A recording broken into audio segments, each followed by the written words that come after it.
Merci à tous et à toutes de votre présence pour cette traditionnelle rentrée. Merci aux collègues qui ont la gentillesse de m'accompagner. Et M. Guillaume Krabal arrive, ce qui me permettra d'évoquer un des sujets importants très tôt. Bienvenue Guillaume, merci à vous d'être présent. Alors, vous avez vu le titre qu'on a donné à la conférence de presse, c'est comment le territoire de La Rochelle, résilient, continue d'accélérer sa transition politique. Oui, on est engagé depuis longtemps sur les questions environnementales. Pour nous, les mots de sobriété, de faire attention à nos consommations énergétiques, consommation de l'eau, à nos mobilités, à l'isolation, tout ça, ce n'est pas des sujets nouveaux. Sauf que l'été qu'on vient de passer nous montre combien ces sujets deviennent de plus en plus d'actualité et d'examiner comment on peut accélérer les mouvements que nous avons déjà entrepris. Alors, ce point presse, il est d'abord un petit retour sur ce qui vient de passer cet été, pas trop long, puis on va se projeter, bien sûr, sur l'avenir.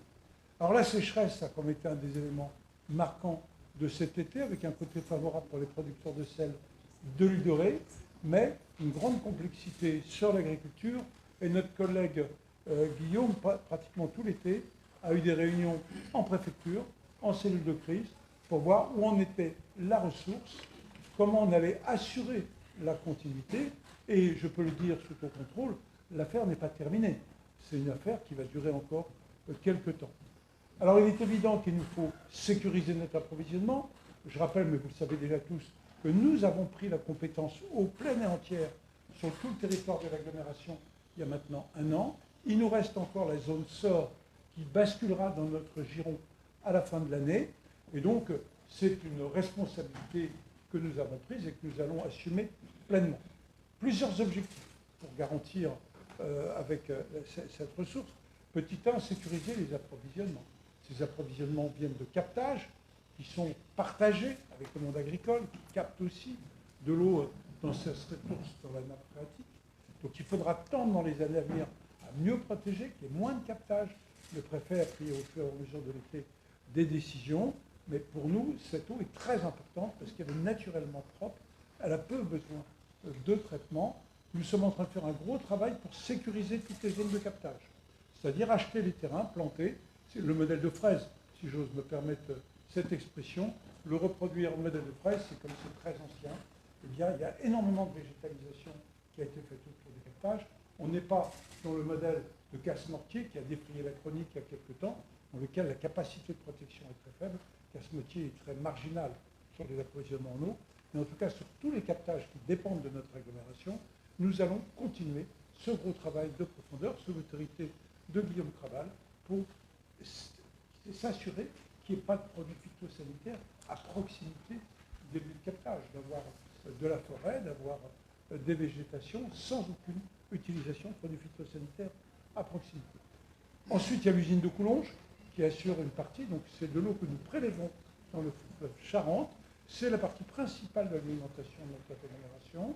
Il y a des considérations techniques et je pense que notre collègue Guillaume nous amènera à la fin de l'année ou au début de l'année prochaine à faire des projets d'investissement importants pour pouvoir avoir une sécurisation de cette usine, avec notamment probablement un grand bassin à côté pour avoir un stock d'eau en permanence disponible pour pouvoir alimenter. Ça, c'est un volet, assurer. Mais il y a un deuxième volet, c'est de continuer le travail sur la qualité des réseaux. On a hérité de réseaux, dans certains cas, qui venaient de la ville de La Rochelle, dans d'autres cas de l'Arèze. Et donc là, il faut continuer à travailler. On est plutôt à un bon niveau. On n'est pas sur un territoire dans lequel il y a des fuites considérables. Il n'empêche que tout cela est perfectible et on va continuer à sécuriser le réseau. Troisième volet, inciter les gens à moins consommer. C'est un des grands chantiers de la rentrée, c'est comment construire une tarification intelligente. Nous avions sur la ville de La Rochelle, qui n'a plus la compétence, une tarification avec un abonnement très faible. Les équipes vont travailler, l'eau et assainissement, parce que sur votre facture d'eau, vous avez l'eau et l'assainissement, pour appliquer en pratique eh bien, une règle, petit consommateur, petite facture, gros consommateur, grosse facture.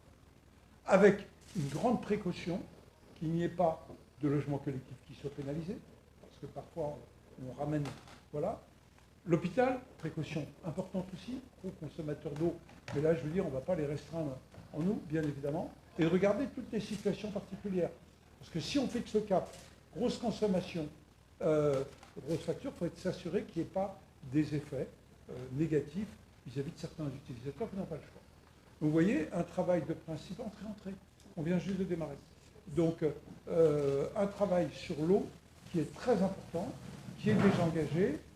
Moi, je veux saluer certaines attitudes qui ont été prises quand le port de plaisance, avec l'assentiment des associations de plaisanciers, coupe l'eau parce qu'il y a eu des comportements inacceptables. Vous savez qu'un port de plaisance été, c'est un sacré consommateur. 3500 bateaux minimes, 1500 dans les vieux ports et au bassin des chalutiers.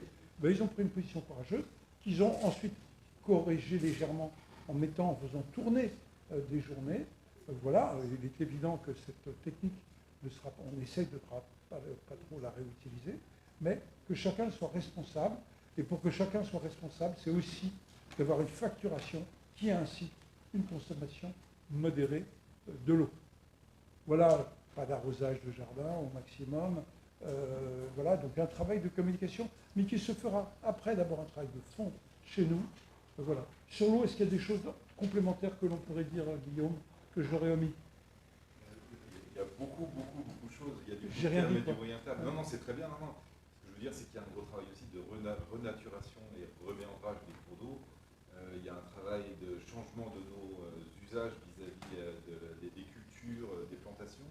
Il faut qu'on adapte notre vie à la ressource, et non l'inverse, c'est pas la ressource qui peut s'adapter à ce qu'on a besoin. Ouais. Voilà. Donc il y a un changement des collectivités, du monde agricole. C'est l'enjeu. Il y a le court terme que tu as évoqué, et il y a le moyen terme qui va falloir qu'on travaille de fond. En tout cas, un dossier extrêmement important. Et on est très heureux d'avoir pris cette responsabilité, parce qu'on ne va pas dire que c'est la faute des autres. Nous sommes responsables aujourd'hui. Alors, sur le partage avec l'utilisation agricole, il est clair que l'État garde la maîtrise, parce que c'est lui qui peut prendre un certain nombre de décisions, mais on assume pleinement nos responsabilités pour que les habitants aient à la fois une ressource qui leur soit garantie, bien évidemment, mais aussi on les incite à être sobres sur la consommation de cette ressource